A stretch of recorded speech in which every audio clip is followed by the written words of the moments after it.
The ambassador's last words. They thought killing one human would break us all. They had no idea they were about to unleash something that would make their worst nightmares look like pleasant dreams. What happened next would echo across every star, system in the galaxy, and the aliens would learn too late that humans don't just get angry, we get creative. Harmony Gate Station floated in the neutral zone like a crystal flower, its transparent walls catching the light of 3 different suns. Ships from across the galaxy docked at its petals, bringing representatives from civilizations that had existed for millennia. Today was supposed to be historic, the day humanity officially joined the stellar commonwealth and took its place among the galaxy's great powers.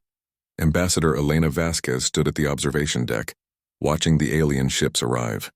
She was 45 years old with silver-streaked black hair and eyes that had seen both the beauty and cruelty of space. For 15 years, she had worked to bring this day about, traveling from world to world, learning languages that had no words for concepts like hope or friendship, and proving that humans deserved respect. "Nervous?" asked her aide, Lieutenant Tom Bradley. He was young, fresh from the academy, and still amazed that he was part of history in the making. Elena smiled. "Excited.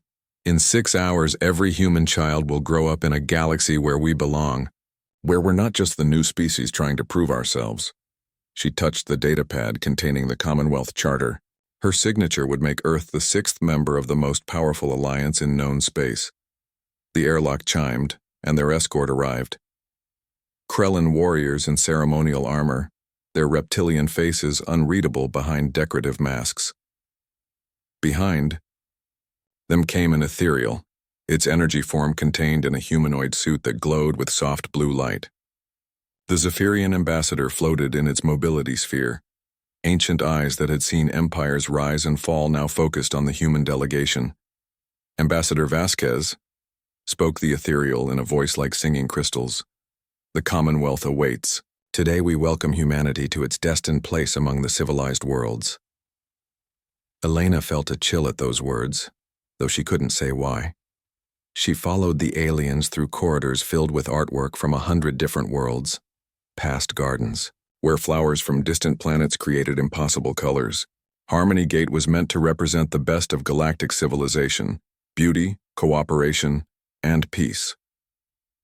The ceremony hall was magnificent, with a domed ceiling that showed real-time images of space around them. Representatives from the 5 Commonwealth races sat at a horseshoe-shaped table, their forms as different as their homeworlds. At the center sat High Chancellor Zixith of the Void Touched, the mysterious beings who had founded the Commonwealth 3,000 years ago. His form shifted constantly, never quite solid, never fully there. "Welcome, children of Earth," Zixith's voice seemed to come from everywhere at once. "You have traveled far from your small blue world to reach this moment. Your species shows promise." Elena took her seat at the human delegation table. Behind her sat Vice Admiral Marcus Chen, Earth's senior military representative, a stern man whose family had fled war-torn Earth decades ago. Dr. Sarah Kim, their technology advisor, kept checking her scanner, a nervous habit that had served her well in first contact situations. The human delegation was small but carried the hopes of 12 billion people. "Before we begin," announced the Krellan war speaker, his voice like grinding stone, "there are concerns that must be addressed. The human expansion rate exceeds all projections. In 50 years you have established colonies on 47 worlds. Your population growth and technological advancement are unprecedented." Elena felt her heart sink. This wasn't supposed to be a trial. "We've shared all our technological advances freely. Every world we've settled had no prior claims. We've followed every Commonwealth guideline. The guidelines were written for normal species," said the Zephyrian elder, its ancient voice carrying the weight of eons. "Your kind adapts too quickly, learns too fast, grows too efficiently. You do not understand the balance that has kept peace in this galaxy for millennia." Dr. Kim leaned forward. "Are you saying we're too successful? That we should slow down our progress to make others comfortable?" The Mechanos representative's cybernetic voice clicked and whirred. Analysis indicates human expansion will dominate 3 sectors within 1 century. This probability is unacceptable to long-term galactic stability. Elena stood up, her voice carrying clearly through the hall. Honored representatives, we came here seeking partnership, not to be judged for our achievements. Yes, humans are ambitious, yes, we grow quickly. But we've never taken anything from anyone, we've never started a war. We've offered friendship to every species we've met. That is precisely the problem, High Chancellor Zixith said, his form solidifying into something almost human, but wrong in ways that made Elena's skin crawl. You offer friendship to everyone. You adapt to any environment, you learn any skill, you solve any problem. In our long experience, such species become dominant, and dominance leads to oppression. So you've decided to stop us before we become a threat we've never threatened to be? Elena's voice carried a note of steel that made Admiral Chen straighten in his chair. We have decided to guide humanity toward a more appropriate role in galactic society, the ethereal said, its form brightening. Your species has many admirable qualities, but leadership of the galaxy requires wisdom that comes only with age. Perhaps in another 1,000 years. Another 1,000 years of what? Elena interrupted. Of being treated as children? Of having our growth limited by your fears? The alien representatives looked at each other, and Elena saw something pass between them. A decision already made, a plan already in motion. Her hand moved instinctively toward her communicator, but it was too late. The lights went out. In the darkness, Elena heard the whine of energy weapons charging. Emergency lighting cast everything in blood-red shadows. The alien delegates hadn't moved, but new figures emerged from hidden panels, void-touched assassins, their forms barely visible even in the dim light. Elena. Admiral Chen was already moving, but barriers of energy blocked his path. This is not personal, High Chancellor Zixith said, his voice calm as death. But the galaxy requires stability, and stability requires that humanity learns its place. Elena felt the cold touch of a void-touched weapon against her back. She had seconds, maybe less. Her hand found her communicator, and she activated the emergency broadcast to Earth. This is Ambassador Elena Vasquez, she said, her voice steady, despite the terror clawing at her heart. The Commonwealth has betrayed us. They've decided humanity is too dangerous to exist as equals. They're going to kill me as an example, to make Earth surrender. The weapon's energy began to build. Elena felt her vision starting to blur, but she forced herself to continue. Tell our people what happened here. Tell them we came in peace and they answered with murder. Tell them that humanity will not bow to those who mistake fear for wisdom. And tell them, she coughed, tasting copper, tell them to remember that we are the children of survivors. We came from a world that tried to kill us every day, and we not only lived, we thrived. The weapon fired. Elena Vasquez, Earth's first galactic ambassador, died in a pool of her own blood while alien leaders watched without emotion. But her final message had already reached Earth. The broadcast arrived during the middle of Earth's night cycle. But within minutes, every screen on the planet showed the same horrific scene. Elena Vasquez, the woman who had dedicated her life to peace between species, murdered in cold blood while pleading for Earth's survival.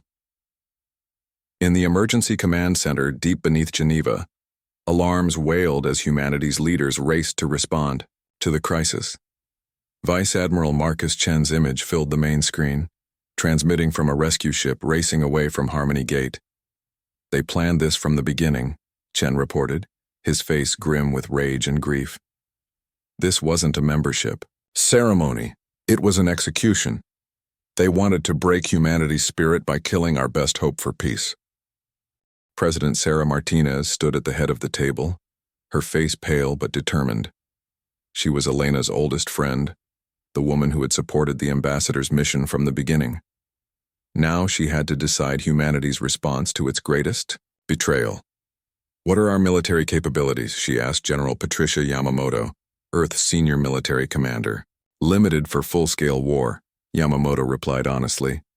Our fleets are designed for exploration and colony defense. We have some military vessels, but nothing compared to a Commonwealth fleet. What about our colonies? All 47 colonies. are requesting immediate evacuation, Admiral Chen reported. They know the Commonwealth will target them next. President Martinez walked to the massive display showing Earth and its colonies scattered across the galaxy. 12 billion humans on Earth, another 8 billion on colony worlds, all now living under a death sentence because they had dared to succeed. Madame President, came a voice from the back of the room. Dr. Sarah Kim had managed to escape with Admiral Chen, and her voice carried a note of cold calculation. I need to ask you something important. Are we going to surrender? The room fell silent. Everyone knew the logic. Humanity was outnumbered, outgunned, and surrounded. The smart move was to accept whatever terms the Commonwealth offered, and hope for mercy. President Martinez looked at the screen showing Elena's final moments, her friend dying alone and afraid, while aliens watched like she was nothing more than an inconvenience. Dr. Kim, the president said quietly, how long would it take to convert our shipyards to military production? 6 months for a basic fleet, 12 months for something that could actually fight. General Yamamoto, how many people could we mobilize? Every human alive if necessary. Elena was beloved across all our worlds. People are already volunteering for military service. President Martinez nodded. Around the table, she saw the same expression on every face. Not fear, but cold calculating anger. The kind of anger that had built pyramids, put humans on the moon, and carried them to the stars. Send a message to the Commonwealth, she ordered. Tell them that humanity rejects their terms. Tell them that they killed the one person who could have kept us peaceful. Now they'll have to deal with us as we really are. And what are we really are? Asked Dr. Kim. President Martinez smiled, and it was not a pleasant expression. We're the species that survived ice ages, plagues, wars, and disasters that would have ended most civilizations. We're the people who looked at an infinite universe and decided we belonged there. And now we're going to teach the galaxy what happens when you threaten a human's family. Across Earth and its colonies, the news spread like wildfire. Elena Vasquez was dead, murdered by the very aliens she had trusted, but her final words echoed in every human heart. Remember that we are the children of survivors. In orbital shipyards, workers began stripping exploration vessels and rebuilding them as warships. In research labs, scientists started designing weapons that would make alien nightmares real. In military academies, young humans trained with a fury that would have impressed their warrior ancestors. The Commonwealth had wanted to teach humanity its place in the galaxy. They were about to learn that humanity's place was wherever humans decided it should be. And Elena Vasquez's death would not be in vain. It would be the spark that turned a peaceful species into the galaxy's most terrifying predators. When humans, 6 months after Elena Vasquez died, Earth looked like a different world. Where once peaceful cities had sprawled beneath blue skies, now massive factories pumped smoke into the atmosphere as they worked around the clock building instruments of war. The shipyards that once crafted vessels of exploration now forged ships designed for one purpose, to make the galaxy's oldest civilizations pay for their betrayal. Dr. Sarah Kim stood in her new laboratory, surrounded by weapons that would have horrified her a year ago. The woman who had once designed communication systems now spent her days creating things that would give alien commanders nightmares. Her latest creation hummed with barely contained energy, a plasma cannon that could punch through Commonwealth shields like they were made of paper. The molecular disruptors are ready for field testing, reported her assistant, Dr. James Park. The young physicist had lost his brother on New Harmony Colony when Commonwealth forces relocated the human population.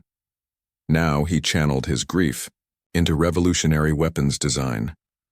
Good, Sarah said, not looking up from her work. What about the neural scramblers? Tested and confirmed. Any ethereal that gets hit with one will lose cohesion for approximately 47 minutes, long enough for our Marines to finish the job. Sarah nodded grimly. The old Sarah Kim would have been appalled at talk of finishing the job. But the old Sarah Kim had believed aliens could be reasoned with. The new Sarah Kim knew better. In orbit above Earth, Vice Admiral Marcus Chen stood on the bridge of humanity's newest creation, the Retribution, a Vengeance-class dreadnought that represented everything humans had learned about war in 6 short months. The ship was a miracle of human engineering, combining captured alien technology with innovations that no other species had imagined. "Status report," Chen ordered.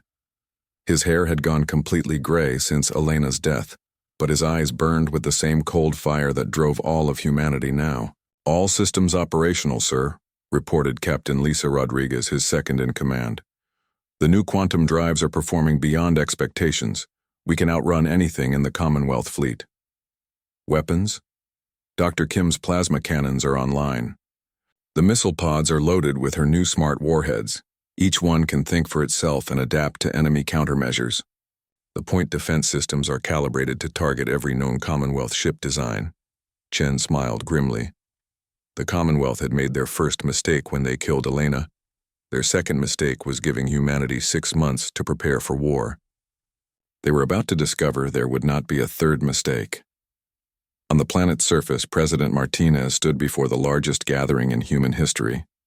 Every human world had sent representatives, and the message was being broadcast to every colony, every space station, every ship in human space. Behind her stood a holographic image of Elena Vasquez, frozen in her final moment of defiance. "6 months ago, the Commonwealth murdered our ambassador in cold blood," Martinez began, her voice carrying to every corner of human space. "They thought killing one woman would break our spirit. They thought we would surrender and accept whatever scraps they chose to throw us." The crowd was silent, but their anger was a living thing.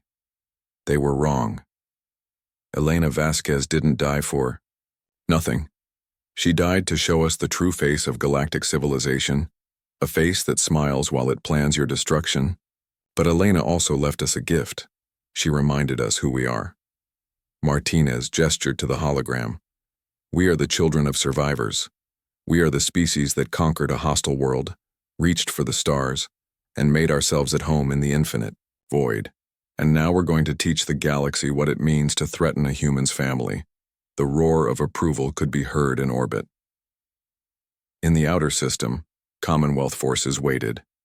High Chancellor Zixith had brought the largest fleet in galactic history, 5,000 ships from across the stellar Commonwealth, enough firepower to sterilize entire solar systems.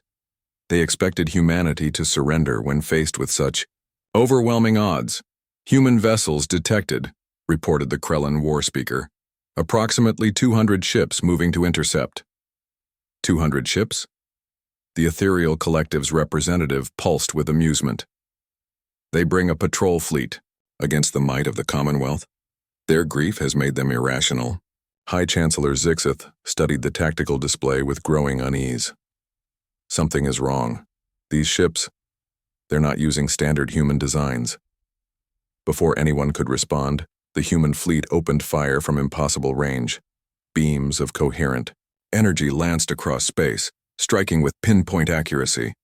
Commonwealth shields designed to stop anything in the galactic arsenal simply vanished under the assault. "Impossible!" The Mechanos representative's voice crackled with static. "Our shields are impenetrable." "Not to weapons that don't exist in your databases," came a new voice over the communication channel. Admiral Chen's face appeared on their screens, and his smile was terrifying. "Hello, Chancellor. Remember me? I was there when you murdered Ambassador Vasquez." The Commonwealth fleet began to return fire, but the human ships moved like nothing they had ever seen.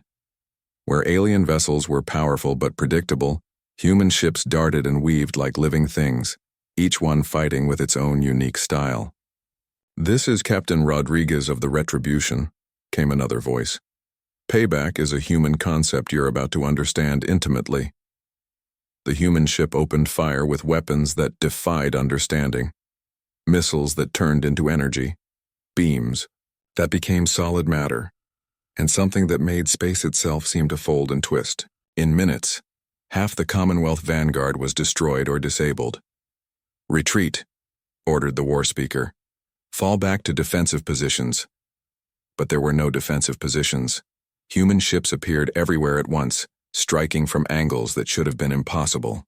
It wasn't just superior technology. It was tactics that the rigid Commonwealth military had never encountered. On the human flagship, Admiral Chen watched the battle unfold with cold satisfaction. "Dr. Kim, are you seeing this?" In her laboratory, Sarah Kim monitored the battle through quantum links. "Every weapon system is performing beyond specifications. The aliens are fighting exactly as we predicted, by the book, inflexible, unable to adapt." "And we're fighting like humans," Chen replied. "Unpredictable, adaptable, and very, very angry." The tide of battle turned into a massacre. Commonwealth ships designed for the kind of formal warfare that had dominated the galaxy for millennia couldn't cope with human creativity. Where aliens followed doctrine, humans improvised. Where aliens sought honorable combat, humans sought victory by any means necessary. High Chancellor Zixith watched his mighty fleet crumble and finally understood the magnitude of their error. "Open a channel to the human commander," he ordered, his form flickering with what might have been fear. Admiral Chen's face appeared on the screen, and his expression had not softened. "I'm listening, Chancellor. We propose a ceasefire. Terms can be negotiated." "The time for negotiation died with Elena Vasquez," Chen interrupted. "You had your chance for peace. You chose murder instead. But surely rational beings can find common ground. Rational beings don't assassinate ambassadors. You want to know what we're going to do to you? We're going to hunt you. Every world you control, every ship you command, every leader you follow, we're going to take them away from you the same way you took Elena away from us." The Chancellor's form solidified in desperation. "You cannot mean to destroy entire civilizations. The scale of casualties would be exactly what you were willing to accept when you decided humanity was too dangerous to exist," Chen replied coldly. "The difference is, we're actually dangerous." Across the Commonwealth fleet, panic spread as human ships closed in for the kill. These weren't the peaceful explorers who had asked politely to join galactic civilization. These were the descendants of warriors who had conquered Earth's deadliest predators, survived ice ages, and turned a hostile world into a garden. And they were very good at war. In the depths of space, smaller human ships slipped past the main battle, carrying special forces teams trained for one purpose: to make the Commonwealth leadership pay personally for their crimes. Captain Jake Rodriguez led one such team, his stealth ship invisible to alien sensors. "Target acquired," he reported. Krellin command ship Warspeaker Thaxel aboard, the one who suggested killing Elena in the first place. "Confirmed," came Admiral Chen's voice. "Elena sends her regards." The stealth ship opened fire with weapons designed specifically to penetrate Krellin armor. The alien commander died in the same spot where he had voted for Elena's execution. One by one, the aliens who had plotted humanity's subjugation died in the cold of space, far from their home worlds, exactly as they had condemned Elena to die. It was poetic justice, human style. By the time Earth's sun set on the first day of the war, the Commonwealth's great fleet was nothing but debris and fleeing survivors. The galactic balance of power had shifted in a single battle, and everyone in the galaxy knew it. High Chancellor Zixith, his form barely coherent with terror, sent one final message. "We surrender. Unconditional surrender. Please, show mercy."